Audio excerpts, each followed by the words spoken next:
नमस्कार. 1 फेब्रुवारी 2025 ला आहे माघी गणेश जयंती आणि या दिवशी गणपती बाप्पाला तिळगुळाचे मोदक नैवेद्य म्हणून दाखवण्याची प्रथा आहे. तर चला आपल्या लाडक्या गणपती बाप्पासाठी आपण बनवूया तिळगुळ मावा मोदक. तिळगुळ मावा मोदक बनवण्यासाठी मी हे सगळं साहित्य घेतलेलं आहे. 1 कप पांढरे तीळ, पाऊण कप किसलेला गूळ, अर्धा कप मावा, पिस्त्याचे थोडे काप, साजूक तूप आणि वेलची पावडर. तीळ थोडे भाजून घ्यावेत.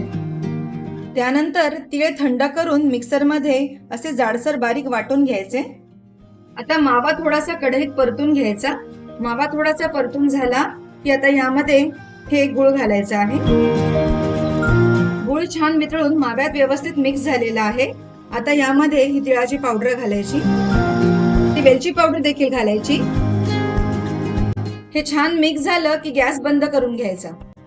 मिश्रण थोडं थंड करून घ्यायचे. त्यानंतर मोदकाच्या साच्याला थोडंसं साजूक तूप लावायचे आणि हे पिस्त्याचे काप टाकायचे. आता साच्यामध्ये थोडं मिश्रण घालायचं आहे आणि मोदक साच्यामध्ये वळून घ्यायचं आहे. हे व्यवस्थित दाबून घ्यायचं आहे आणि त्यानंतर हे असं उघडायचं आहे.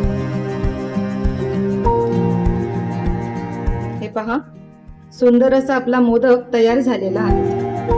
पिस्त्याचे काप लावल्यामुळे मोदक फार सुंदर दिसत आहे. अशा प्रकारे तयार झालेले आहेत माघ महिन्याच्या गणेश जयंतीसाठी आपल्या लाडक्या गणपती बाप्पाला नैवेद्य दाखवायला तिळगुळ मावा मोदक.